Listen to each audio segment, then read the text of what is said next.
Virtualisation avec Windows Server 2008 R2. Donc ce mot est donc toujours à la mode. Et dans Windows Server 2008 R2, en fait, la virtualisation signifie deux choses. Le premier, c'est la combinaison, en fait, c'est l'utilisation d'Hyper-V version 2, combinée en fait à Remote Desktop Services, dont l'abréviation est le RDS. Donc Hyper-V version 2.0, donc c'est de la virtualisation de machines basée sur un hyperviseur.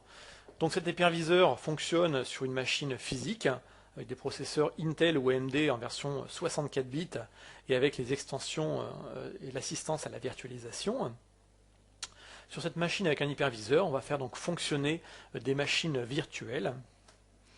Et donc les nouveautés, les scénarios d'Hyper-V dans sa version 2 sont multiples. La première chose, c'est accélérer en fait la consolidation de serveurs, c'est avoir moins de serveurs physiques tout en conservant peut-être le nombre de serveurs ou de machines nécessaires dans l'infrastructure. C'est rendre également plus dynamiques les centres de données. C'est permettre également la virtualisation des postes de travail au travers des scénarios qu'on appelle le VDI, Virtual Desktop Infrastructure. Et puis, dernière chose, dernier scénario d'Hyper-V version 2, c'est également assurer la haute disponibilité de ces environnements virtuels.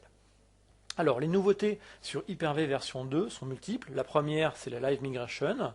Ensuite, c'est l'ajout à chaud de stockage. C'est également une amélioration des performances, principalement au niveau des performances réseau. Le Live Migration, en fait, qui est vraiment la grosse fonctionnalité d'Hyper-V V2, ça permet en fait le déplacement d'une machine virtuelle d'un serveur Hyper-V vers un autre serveur Hyper-V. Le tout sans interruption de service.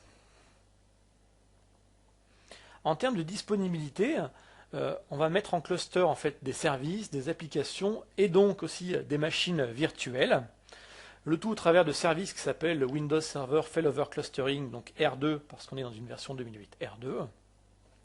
Les nouveautés, en fait, dans ces aspects haute disponibilité, c'est la présence d'un outil de validation avancé du cluster, c'est le support de PowerShell comme quasiment sur l'ensemble de la plateforme Windows Server 2008 R2, et puis c'est également le CSV.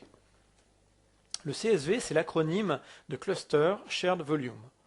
En gros, c'est la fonction au niveau du cluster qui permet en fait la live migration au sein d'Hyper-V V2. Terminal service, donc ça c'est la virtualisation de présentation. Donc le code est exécuté côté serveur et le client ne reçoit qu'un déport d'affichage. Alors la première grosse évolution, c'est que le nom historique Terminal Service qui était encore présent dans Windows Server 2008 change et désormais cela s'appellera en fait Windows Server 2008 Remote Desktop Service. Donc TS devient RDS.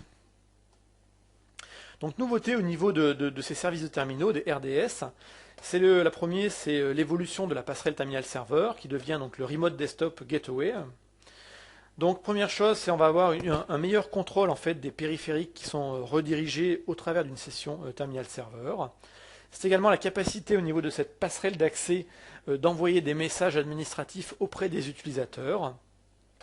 C'est également avoir la possibilité d'avoir une authentification et des autorisations qui sont extensibles. Donc aujourd'hui, on supporte parfaitement tout ce qui est mot de passe ou carte à puce. Maintenant, si on utilise d'autres technologies telles que par exemple de l'OTP ou d'autres méthodes d'authentification, il sera possible en fait de les greffer sur cette passerelle d'accès distant.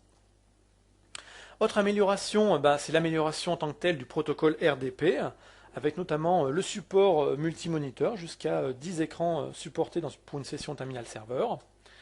C'est également aujourd'hui la possibilité avec Windows Server 2008 R2 d'avoir des scénarios avec du son bidirectionnel, typiquement avoir la capacité d'enregistrer du son depuis une application terminal serveur. C'est également une grosse amélioration en termes de multimédia. Il est possible aujourd'hui avec un poste en Windows 7 et le client RDP 7 de visualiser au travers d'une session terminal serveur une vidéo par exemple en HD avec une qualité et une fluidité absolument parfaite.